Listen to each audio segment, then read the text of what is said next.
family. What's that word? We had to get this thing right. We had to do it over again. But we here, like I was saying, we diving into if the Civil Rights Voting Act has been taken away. That's the whole theme of right now. So we finna dive into it, see what's going on. I had to make sure everything is right. So let's get it. State rather violated the 14th Amendment by adding that district. They used race and any consideration of race when redrawing congressional maps. The decision potentially reducing the influence of minority voters and minority representation in Congress. Let's get right to our senior Washington correspondent, Devin Dwyer, who covers the Supreme Court for us. Devin.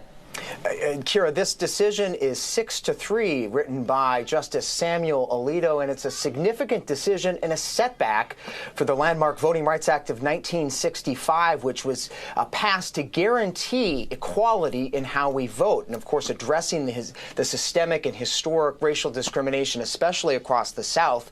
This decision came in a case out of Louisiana involving a court-ordered drawing addition of a second majority black district in that state because of the size of the state's population. And the Supreme Court today, in this decision, said that the court violated the 14th Amendment by adding, the state rather, violated the 14th Amendment by adding that district. They used race impermissibly, consciously, to add a second district to aid those voters, and they said that is simply not allowed under our Constitution. Justice Samuel Alito didn't go as far as saying race can never be used in drawing these maps. That's something the court has affirmed before to comply with the Voting Rights Act, but he put a significant new limit on how courts can order states to draw their maps to be more equitable. He said that Section 2 imposes liability only when evidence supports a strong inference that the state intentionally drew its map to discriminate. So a setback for minority voters in Louisiana, and now, Kira, the impact of That's a trick bag in itself, because what don't they create with the intentions of drawing a race line around it? I'm gonna let them keep talking though, because I want to see what's going on. Decision is going to start to ripple across the country. Let's talk about that impact and bring in our legal contributor and law professor at Hofstra University, James Sample. I mean, James, this is clearly, gutting landmark legislation here. Absolutely correct, Kira. This is a ruling that almost completely constitutionalizes a color blindness principle, to the point that even race-conscious remedies designed to remedy racial discrimination are unconstitutional under the very amendments, the 14th and 15th Amendments, that the Civil Rights Act and the Voting Rights Act were designed to make real and manifest in the country. So this is a diametrical shift in voting rights practices, a diametrical shift in the area of race and racial discrimination and the remedies for racial discrimination. James, thanks. Let's bring in Chief White House Correspondent Mary Bruce. Now, Mary, let's just talk about what this will mean for the midterms and beyond. Yeah, well, Kira, President Trump certainly has backed this nationwide effort to try and redraw districts ahead of the midterms to try and boost Republicans' chances. We haven't heard from the president yet about this ruling, but I suspect he certainly will have some positive comments to say about it. This is also worth noting that this announcement is coming just the morning after the president had 6 conservative Supreme Court justices on the guest list here last night for that lavish state dinner with the king. But there is no question that the president, we have seen him and other Republicans backing these efforts in many states across the country ahead of the midterms. And now, as Devin was noting, this will set off an opportunity for other states to try and follow suit. And it certainly could reduce the minority voter influence across the country going forward. We'll be following it for sure. Mary, James, Devin, thank you all so much. And our special coverage will continue on ABC News Live and abcnews.com. We're going to return. Okay, hold on. Let's see what that's the official report from the news on what's going on with the Civil Rights Voting Act. Now let's see what the Black Grassroots has to say about the reaction. so-called minority neighborhood with a white, the black community or communities want to see you in the place. Oh, man, first thing we got to talk about, good family, the Voting Rights Act. Do y'all know about the Supreme Court ruling? The Supreme Court had a ruling that struck down a very significant part of the Voting Rights Act. How can I put this in layman's terms? The Voting Rights Act, there was something in there where they couldn't redistrict certain areas. If they redistrict certain areas and it affected the black community or communities of color or marginalized communities or whatever, they could be stopped from redistricting these areas. Now, the ruling was you have to abide by the I think the 13th, 14th, 15th Amendment, and it has to be strictly colorblind. So you would have to prove that there was a discriminatory intent if you try to redistrict a certain area. Important because on paper, if people think about it like this, I think about it like this, like with the Housing Act, all they had to do is take off the paper, no blacks or no Negroes, and instead they put some high ass 3 times your rent, or they put different things in the clauses that signify no Negro without saying no Negro. You did. I think they're gonna do the same thing with the voting rights, with the zoning. This is basically what the wording is saying. You have to prove that whoever's trying to redistrict the area is doing it for discriminatory purposes. And because that's very hard to do, people said, oh, this is going to be very bad. Now the conservatives are going to come on in and redistrict certain areas without any type of repercussion. All right? So that's pretty much what the argument is. And now the Democrats are very, very much up in arms. The Democrats are up in arms majorly because they need these black voting blocks in order to get elected. So if the conservatives want to come on in and redistrict certain areas, that'll connect a so-called minority neighborhood with a white suburb. And they're saying that could weaken the votes. I kind of get it now. I'm glad he's breaking it down into layman's terms, so they putting all the voting block into one theme instead of categorizing it or slicing it up a bit. So this actually is going to give black Americans an even playing field as far as which political party is going to have to incentivize them and able to get a vote or able to guarantee, some type of results from that voting block.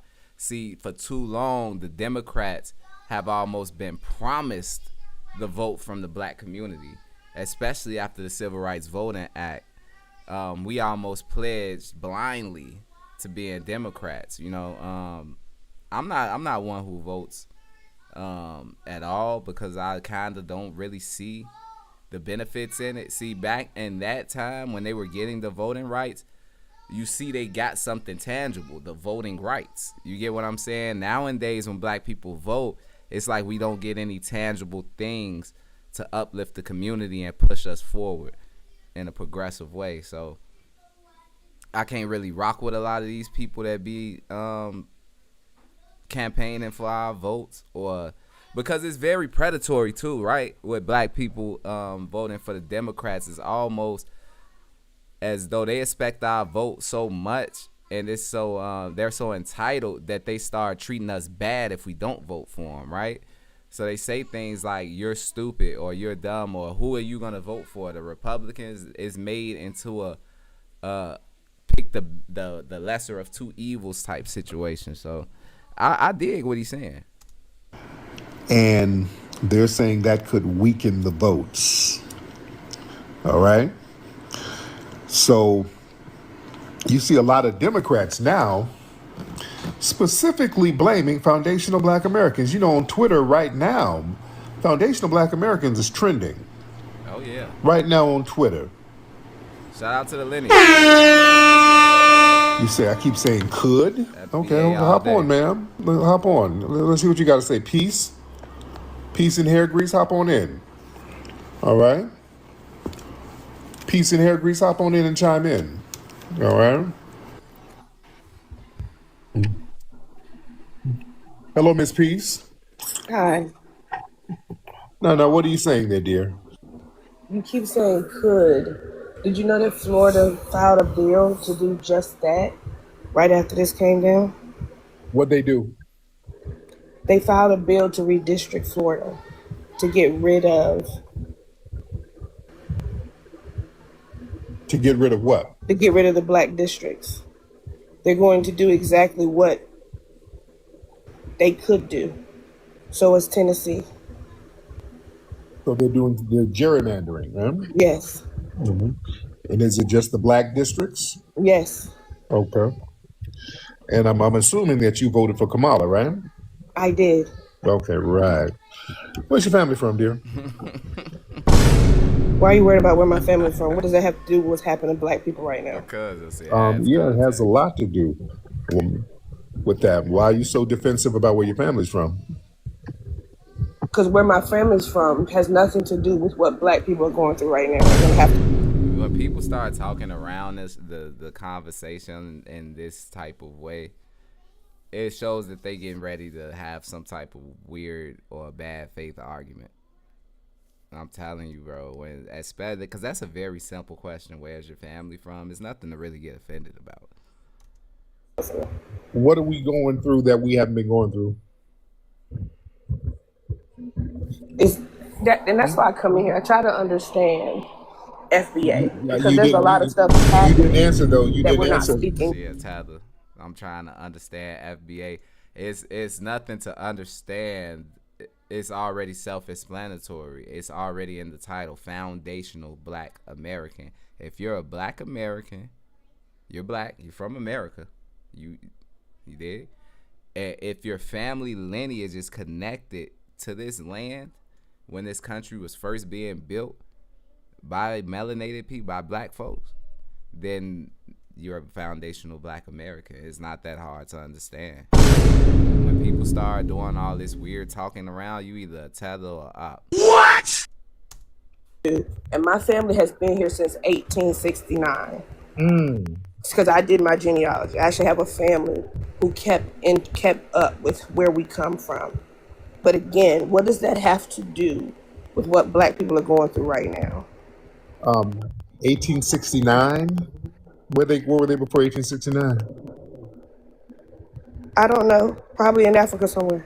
Oh, yeah. You sound like an immigrant, man. You got an immigrant background. You're lighter than me. And Talking about I sound like an immigrant. yeah, a lot of For you to immigrants are keep dark. calling people immigrants when you A stay over lot. there in them people's country I is stay. very interesting to me. And then you move to this when I asked a question. Yeah, you just throwing crap on the wall. Yeah, I can vacation. Everybody vacations. Turned it off because you know exactly No, who you because are. you're not gonna change the subject. You're not gonna do I didn't that. change the subject. You said You could. are I came up changing here and the told you what could happen Yeah, because it's you actually come from happening. an immigrant And you have background. the You audacity come from to say where my Yeah, I did. You sound like an immigrant, ma'am. You come from an immigrant background. I don't believe that. you're more of an 1869. immigrant. I'm not, ma'am. I'm a foundational Black This American. is And you big. coming in here talking about you trying to understand foundational Black Americans. Right. You know exactly what the hell a foundational Right. Black American is. You're not dumb. So you're coming in arguing in bad faith. This is why I wanted to know your background. Because you come from some lying, scamming, fleeing culture, ma'am. Huh? Come on, And you Miss. keep muting me because you know that I know that you're over there. You stay in those people's countries. No, I don't. I stay Yes, you here. do. You No, I don't. I stay here. These I, people don't know who. ma'am, I stay here in I'm gonna America. drop. This is my homeland. You're not just It's gonna come up not. saying It's stuff. not. It's not.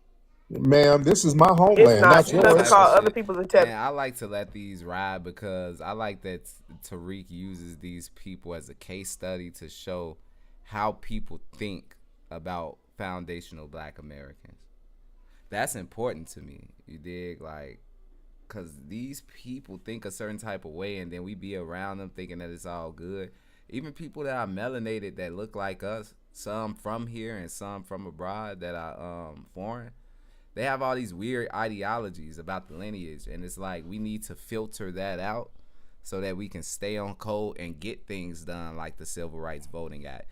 You know how on code those people had to be?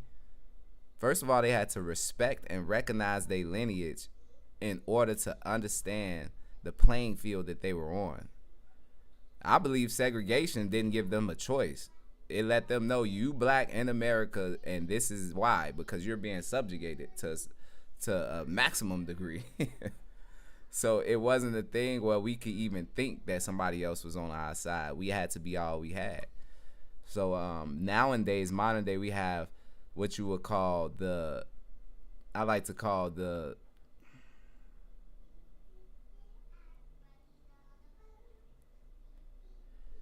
let's proceed. You're the actual. Ma'am, you are a big light-skinned tether. We have we got the illusion of inclusion. We have it where people think that we are inclusive to everybody and we're on an even playing field. Everybody has equity, that we're even socially, economically, or politically to any degree. And that's just not true. We're always being held at a certain level. So it's weird. It's weird. But let's dive into a little bit more of what's going on with the Supreme Court ruling on the Civil Rights Voting Act.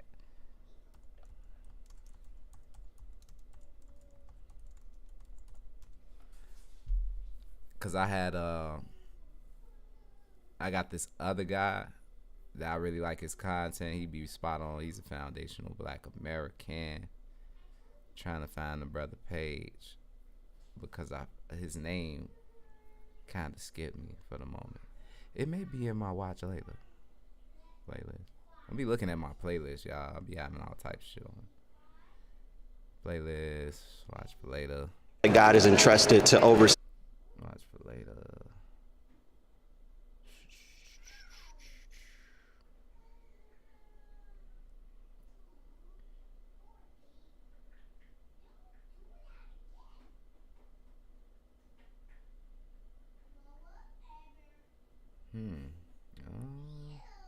Usually I have the videos queued up. Bear with me, y'all. Bear with me.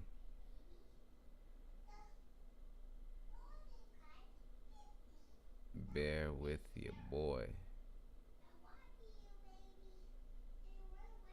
Okay. All right, we're in the building. We are in the building, ladies and gentlemen. Round of applause for you. Round of applause for you. How you guys doing?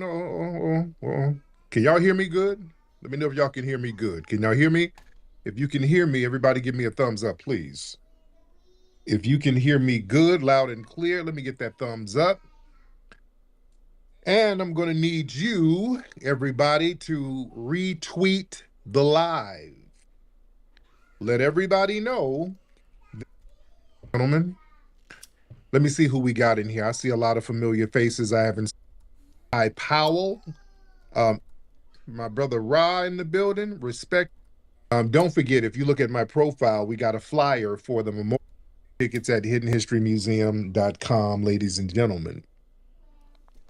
A lot of people are still talking about the Supreme Court decision to alter the Voting Rights Act to stop the gerrymandering. So a lot of people are still talking about that. I did a broadcast about that yesterday, and I want to look at it from another angle because a lot of people are talking about it. Again, the Rowlands and all these people, they're crashing out. We told you, we told you, stupid fools. They're on that right now. The Democrats are really mad, and they're very mad at the Black grassroots. Do we have any of the Democrat shills in here? Usually you guys are lurking around. Where are you shills? Where are you catfish nugget eating Democrat shills? Usually you're in here somewhere. I would like for you to come on up and talk. I would love for the Democrat shills to come on through. Because we see that the black grassroots, they've been on the Democrats' bumper. They've been showing up. Brother Melrose showed up and showed out at Sharpton's event. Afro Elite showed up and showed out. I think out there in Chicago, if I'm not mistaken. Black Alpha showed up, showed out. Sister Brooke showed up, showed out. The family is just going to all of these Democrat events and letting them know if tangibles are not on the menu, then it's going to be kind of hard body for you to do what you need to do, which is the energy we're supposed to be on. Absolutely. This whole guaranteed voting block for nothing nonsense, we're just not doing that no more. And now the DNC, they're seeing the ramifications of benign neglect. See, they thought they were going to run that whole benign neglect play on us that they've been running since the 60s. Now, for those who don't know, and we talked about this before, after the civil rights movement, we were raising so much hell. There were so many uprisings around the country. Black folks were turning up on law enforcement, turning up on the state, turning up on the government. We were putting in work in the streets in the 60s. No cap. And that's the thing. It was, that's what I meant when I said earlier, we were stomping as a group to make sure that we got tangibles. It was no other way. I feel like we were so on code to be able to be in the streets tearing shit up like that because it wasn't no damn tethers around. The tether class has really brought down the morale of foundational Black Americans because they kind of get in and cipher off all of this energy. And by the time we done fighting off tethers and battling them socially, economically, and politically, we ain't got no gas left to fight the white supremacists. So that's important. You dig? We gonna take a quick break real quick, y'all. That's right. Yeah. Stoner. Hey. My bitch saying she can't take me serious. I'm getting money, you know I ain't hearing it. We ain't voting for nobody, period. You get up on me, this 40 be clear shit. My bitch thinking that ass is so serious. Flexing with racks and them bitches look serious. We don't scrap if the shit get too serious. You get clapped if the shit get too serious. My bitch saying she can't take me serious. I'm getting money, you know I ain't hearing it. We ain't voting for nobody, period. You get up on me, this 40 be clear shit. My bitch thinking that ass is so serious. Flexing with racks and them bitches look serious. We don't scrap if the shit get too serious. You get clapped if the shit get too serious. Smoking ops, we can match if you with the shit. Got a scope on the chopper, we clear shit. We go right to your trap and then enter it. Stay with the lay, you can check out the penmanship. In the streets, boy, you gon' need a membership. Don't got a gun, nigga, why is you in again? You get beat with the niggas you in here with. You hit the ground and you gon' meet the Timberlands. Boy, we used to have guns in the trap and hit sluts in the trap. Boy, we come from the trap. Boy, it wasn't no love in the trap. If you steal, then we putting you under the trap. Running around with a gun on my waist, all in traffic. A nigga got gun on his lap. Boy, it sound like the thunder just clap. Promise niggas don't want none of that. SOS, boy, we all on the map. 100K niggas know that's a fact. Niggas dissing for clout and the fame. They want them a name, but I'm colder than that. Every since on the trap, I've been hot as a flame, and nigga, I'm torching with that. Told your hoe to relax, I'm torching the wax, and then you can come get her back. My bitch saying she can't take me serious. I'm getting money, you know I ain't hearing it. We ain't voting for nobody, period. You get up on me, this 40 be clear shit. My bitch thinking that ass is so serious. Flexing with racks and them bitches look serious. We don't scrap if the shit get too serious. You get clapped if the shit get too serious. My bitch saying she can't take me serious. I'm getting money, you know I ain't hearing it. We ain't voting for nobody, period. You get up on me, this 40 be clear shit. My bitch thinking that ass is so serious. Flexing with racks and them bitches look serious. We don't scrap if the shit get too serious. You get clapped if the shit get too serious. For I'm ballin' like I got a check up in Louis V, so I look like a Tesla. For them running around with a 30, I promise they only gon' aim from the neck up. 17 in this clip, but I'm shooting 11. I promise you gon' get the best of them. Skirting off and I'm belling and 12. Get up on me, then fuck it, they might get the rest of them. 103 over east, all my niggas is loyal, so you better show some respect for them. If she don't give me head when I want her, I'm kicking out, then I'm calling the next on her. If I'm walking around with a string on my neck at the bottom, you know it's a tech on it. Fuck around and it's gon' be a death on it. I know niggas is salty, they slept on me. This bitch doing the dash when I press on it. Drop a few racks, had to go and get fresh on them. 50 shots so it look like it's breasts on them. Shoot with precision, I'm holding my breath on them. Get the mop cause we gon' make a mess on them. We see it op, then we putting the press on them. I'm on top, I do not want the sex from her. I'm on top, I do not want the sex from her. My bitch saying she can't take me serious. I'm getting money, you know I ain't hearing it. We ain't voting for nobody, period. You get up on me, this 40 be clear shit. My bitch thinking that ass is so serious. Flexing with racks and them bitches look serious. We don't scrap if the shit get too serious. You get clapped if the shit get too serious. My bitch saying she can't take me serious. I'm getting money, you know I ain't hearing it. We ain't voting for nobody, period. You get up on me, this 40 be clear shit. My bitch thinking that ass is so serious. Flexing with racks and them bitches look serious. We don't scrap if the shit get too serious. You get clapped if the shit get too serious.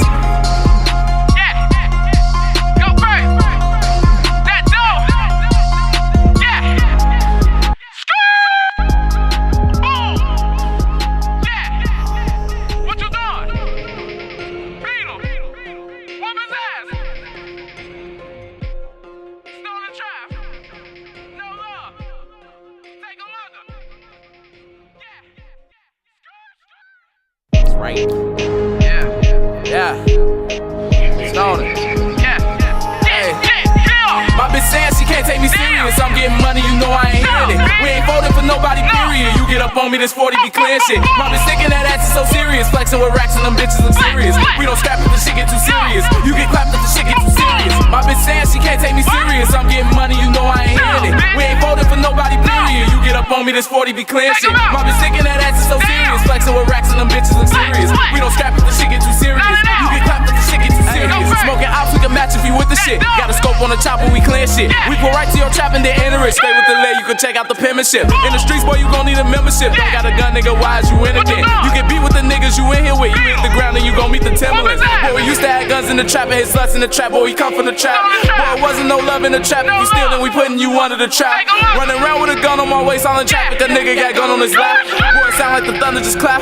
Promise niggas don't want none of that. SOS, boy, we all on the map. 100K niggas know that's a fact. Niggas dissing for clout and the fame. They want them a name, but I'm colder than that. Every since on the trap, I've been hot as a flame, and nigga, I'm torching with that.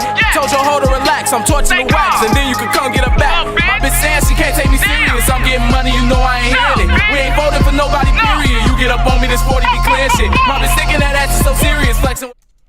So they had to have a Kerner commission. They had a commission to say, okay, what the hell is making these foundational Black Americans turn up the way they're turning up? Why are they turning up so heavy?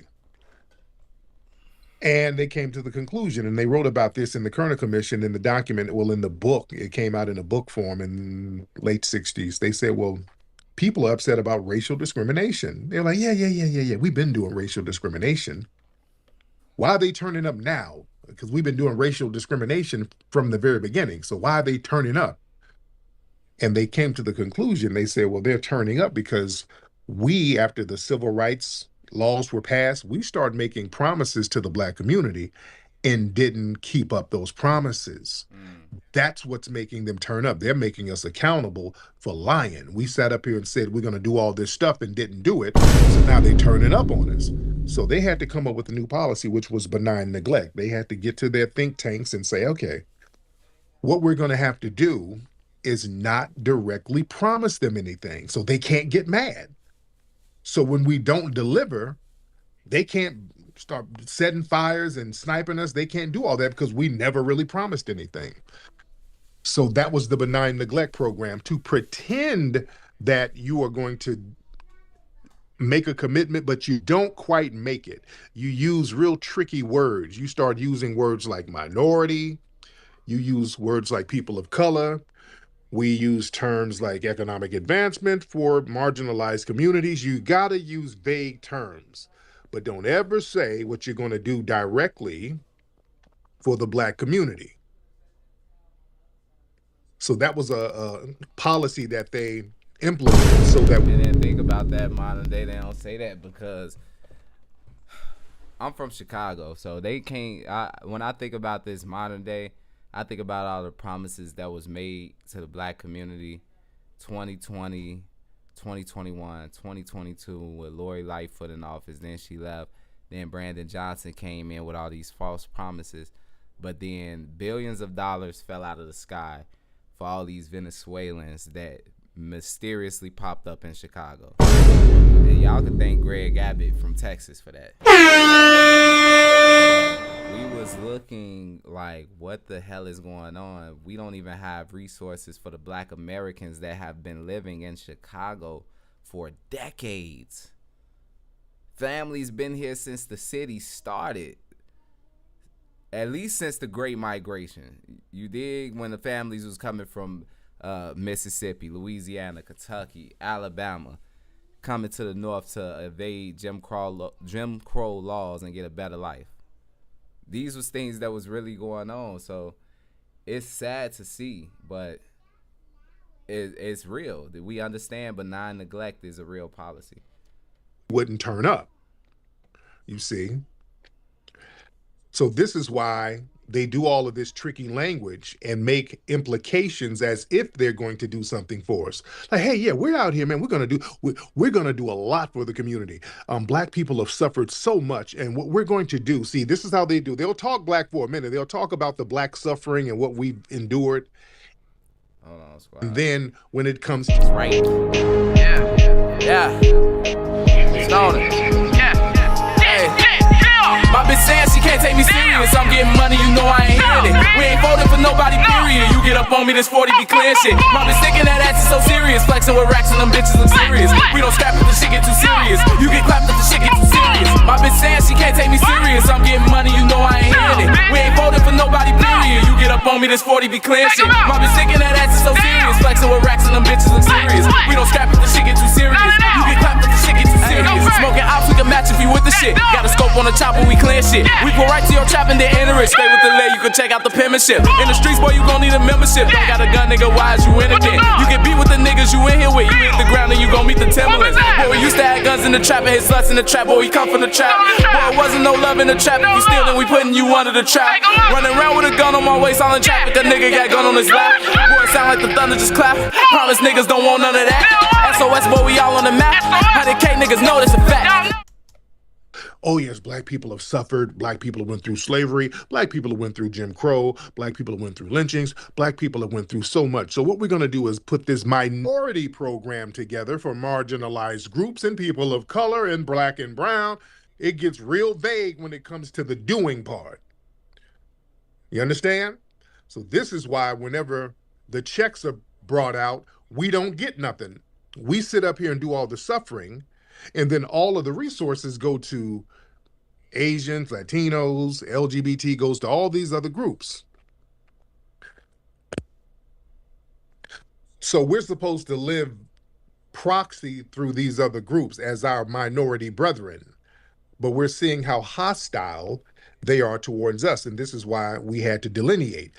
This is why they're so hell-bent on us delineating. They know us delineating, we are not going to live by proxy through these other minority groups because these other minority groups are just as hostile as the YT supremacists. Mm-hmm. So we're standing on lineage business right now, and that's what they do not want, because when we stand on lineage business, we get real specific about what we're supposed to get and who's gonna get it. That stops all of the minority talk. That stops the BIPOC talk. That stops the people of color talk. That stops the marginalized community talk. We're getting so... Family and fellow soldiers, I'm the Professor, and this is the Moment of Truth. And now the Friday Crime Report. Miami, Florida, Tuesday, April 14th, 2026. Police said a black United States Postal Service mail carrier was walking her route when a child approached her to collect mail. Then a racist white Latina woman told the child, "We don't talk to niggers." The postal worker responded by saying she was just delivering the mail. But the racist white Latino woman then sprayed the mail carrier with a water hose. The victim, according to police reports, then called the authorities, and the white Latina went back to her house, grabbed her purse, and went inside her SUV. Fearing for her life, the mail carrier crossed the street, but the white Latina intentionally sped her SUV towards her, causing her to put out her arms on the SUV and move back so she wouldn't get hit. The white Latina then reversed her SUV and tried to hit the victim again. The victim this time ran and took cover behind a parked vehicle. As she kept driving down the road, the white Latina made a U-turn and continued to accelerate towards the victim. The attacker then parked her vehicle, went inside her home, and said she had a gun and was going to shoot the victim. Eventually, the police came off of their donut break and actually responded to this call. The child of the white Latino told officers that they saw the attacker putting bullets in a gun while she was in the room. Officers then entered the home, but because the assailant in this case wasn't black, they made sure not to open fire. They took her in alive. They found a pellet gun with rounds, according to police reports. The racist attacker has been identified as 34-year-old Lourdes Maria Portuguez. And of course, you won't be surprised to learn that this isn't this reprobate's first run-in with the law. This isn't the first time the cops has come to the house. Like to their house. It's happened many times. Portuguese was arrested last year for battery and in 2024 on drug charges.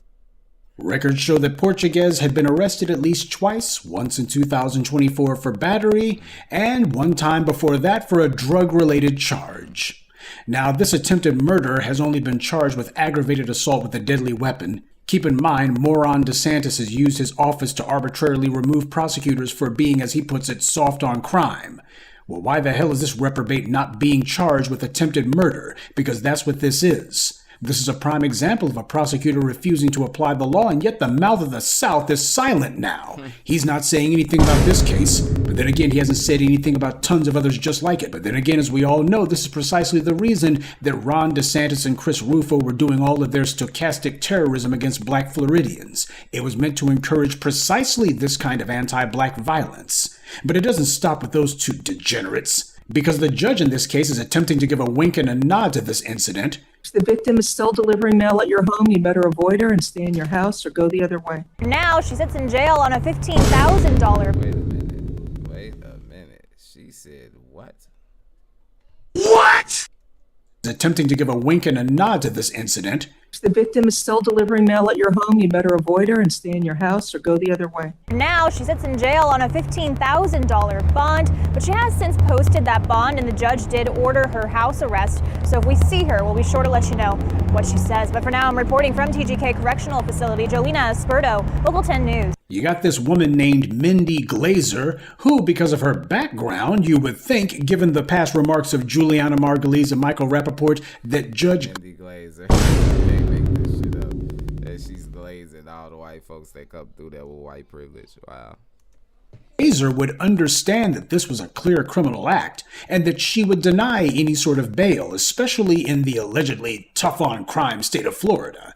And yet Judge Glazer was only too eager to immediately give this criminal a $15,000 bond, and she wasn't even very bothered by the attempted murder at all. No outrage, not even mild disapproval. In fact, not even a single question about why is it that the prosecutors decided that they would have such a lowball charge.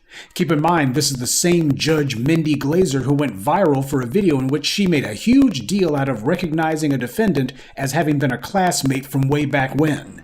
She also made headlines recently this month setting bail for a Hispanic student at the notorious racist cesspool of Florida International University, who's been in the headlines for their own white Hispanic students running anti-black chat rooms where they coordinated with the Florida GOP to target black Floridians and threaten their lives. Now, when they said something about black people, there were no consequences, there were no charges, nothing. But in this case, it's unfortunate because I'm assuming she's a senior and going to graduate soon, and now it's going to jeopardize her ability to graduate. And you're saying this is a joke, but to an objective person, it's not a joke, and there would be enough for probable cause. I'm not saying it's enough for beyond a reasonable doubt. I don't know what the state's going to be able to prove at trial, but for purposes of this hearing, I believe there is enough for probable cause. You got this Hispanic female who made a joke about getting Benjamin Netanyahu to drop a bomb at one of their school-related functions, and Judge Glazer was outraged, I tell you, to the point that she declared that an objective person would unquestionably recognize that message as being a threat. It's something about these privileged people from the Hispanic community wanting to be adjacent to the dominant white society and feeling as though they can run with these racist rhetorics or these messed up dispositions about black Americans, and then standing on that when they see us, but then when being held accountable by any system, you see them tuck their tails and get into a very cowardice type of mode. You dig? They start saying stuff like I was just joking, or all of this weird shit. It's like, bro, it's 2026. Nobody's playing like that. Who's playing with hyper racism? Who does that? You goofy as hell, fam. What? That's who the judge is who decided to set bail in this case, and for all we know, she may well wind up being the individual who presides over it.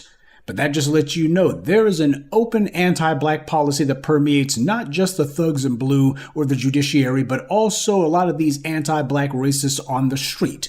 And this incident also illustrates why racists like Ashley Gonzalez got absolutely no pushback or condemnation from that community. She wasn't some one-off. The only reason someone in that area had to make a pretense like they objected to this hate crime was because it was caught on video, and it happened to a federal worker. And this is not rare at all. It's just that this time it was actually caught on video. This person was caught. Not rare at all. I just got called a nigga last week at work. trouble even for her own Latino neighbors, arrested multiple... Nah, Latino. Should have broke his motherfucking jaw. But anyways, nah, this is like an ongoing theme. Like, even think about Ashley Gonzalez, who is a Houston police officer and still made her way to get online just to denigrate foundational Black Americans on her own social media account. Just let that sit in for a minute. Critically think about that. A Houston police officer was so convicted. You like how I put that pun together? She was so convicted in her feelings about foundational Black Americans that she decided to go on a live stream on the World Wide Web and tell the world how she felt about Black men. And yet no one was able to actually do anything about her. We'll continue with the moment of truth in just a moment, but first, a word from the official power that area. The post office will simply tell the residents that they have to come to the local mail station to get their mail because nobody's going to deliver there. This has happened a number of times when mail carriers have been attacked by people's dogs, or you got individuals in the area who cause them to feel unsafe. What happens is they just tell the locals, no mail service for you. Y'all got to come into the office. That's what should happen here. No mail service for anyone in that area. And if they want to be upset with anyone, let them be upset with their neighbor and let them be upset with themselves for not having done anything about her before now. And there's absolutely no excuse about the Postal Service not making a stink on behalf of the victim. People forget that before the police murdered Breonna Taylor, the Louisville Police Department had antagonized the local postal inspector to the point that they refused to work with the police or to give them any information.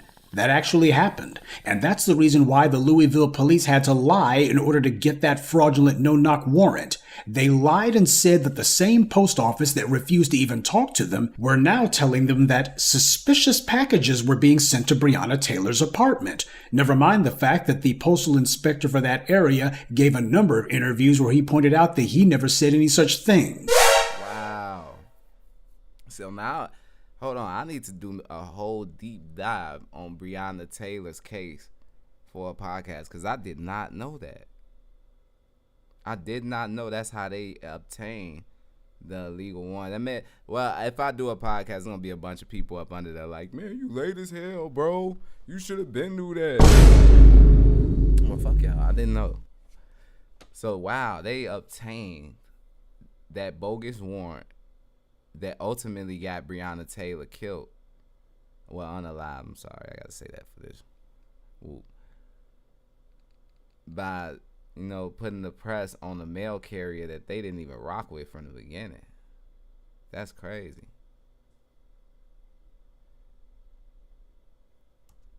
So that says all you need to know, that the USPS is not refusing service to that area when they should, and the feds are not bringing charges for this attempt to murder a federal employee. And of course, being Ron DeSantis' Florida, the state attorney's office doesn't know whether or not this qualifies to be charged as a hate crime or not. They have to look at this and think it over, and they gotta really dig to find out if whether or not you're trying to hit someone with your vehicle and kill them while screaming racial slurs counts as a hate crime.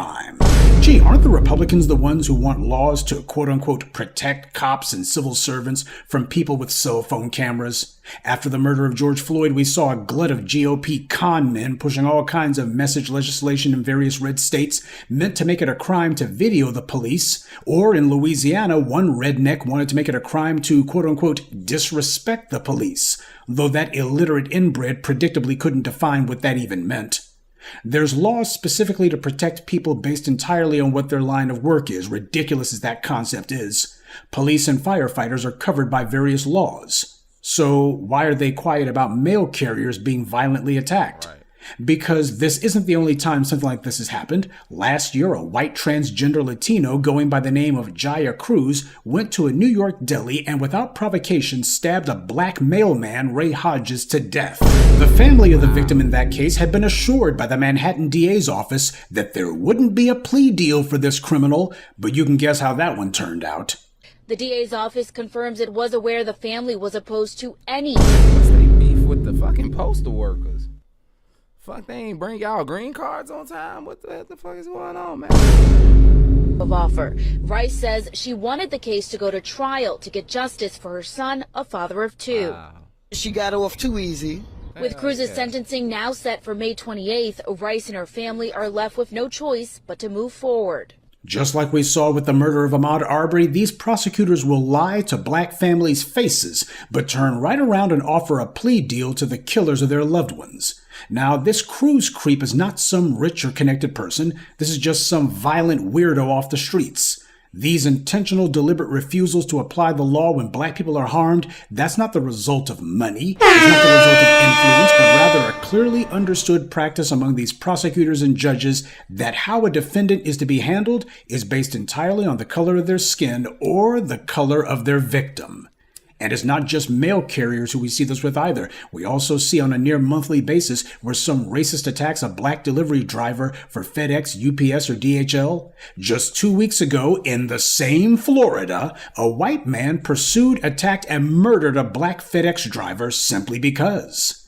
Now, as we all know, this is not just unmotivated, it's the environment of racial violence that Ron DeSantis and Chris Rufo's anti-black racist rhetoric deliberately created. They pushed all their racial hysteria against black people precisely to embolden violent racists to carry out these kind of racist attacks.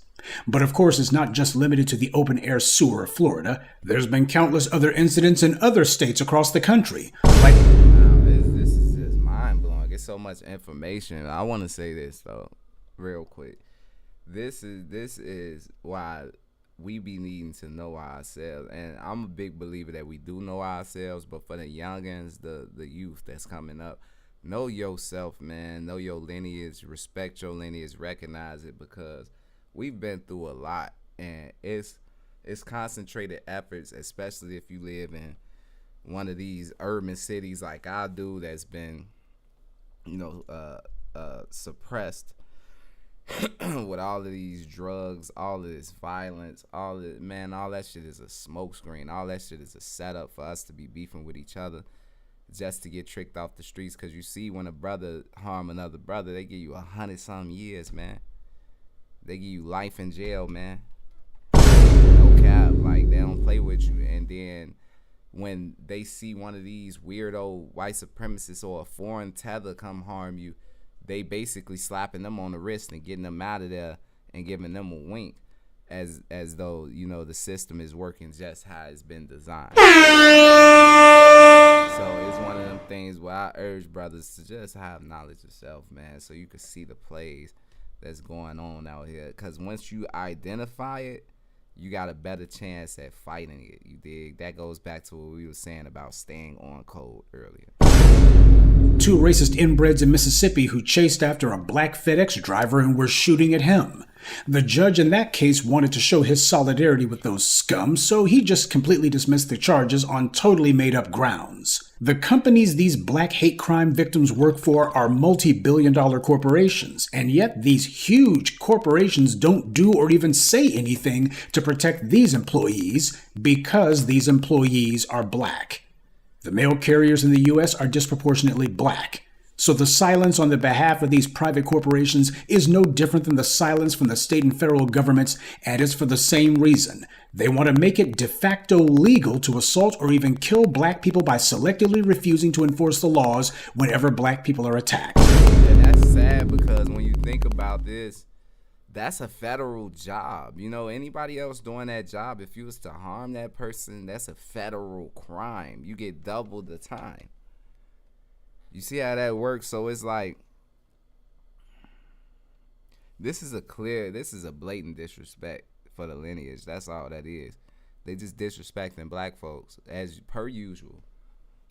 It does not surprise me. We just have to, like I said before, stay on code. And man, we gotta build some type of mechanism of defense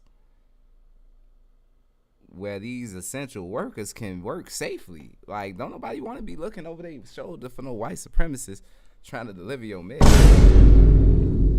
That's crazy. What? And this is why we need an anti-black hate crime law specifically for us. Yeah. We're being targeted and attacked left, right, and center by all kinds of people, and the government is deliberately covering for these criminals. Yeah. And black people themselves also have a right to protect their lives. There is no law that says that a black person is just supposed to be in a shooting gallery or hoping that the racist in question can't run them over with their car, hoping that there's some sort of convenient vehicle nearby to save their lives. Black people, no matter what their occupation, are under no obligation to sit on their hands while these anti-black racists are attempting to run them over with cars, to assault them, to shoot at them, to try to murder them. Black people have the right to live, and they have the right to protect themselves from anyone who infringes upon that right. I need y'all to start carrying that iron, man. Don't even play with these people. Get your power tools ready for real. But that's enough for this one. I'm out. I want y'all to make sure that you get over to stonertrap.com. This is the site right here, so y'all can check out the merch. We got these cool hats right here. You dig? Got those right up there. The Vault. Got new albums, the podcast, and you can check out some of my tour dates. You can come see me rap live on stage. You dig? So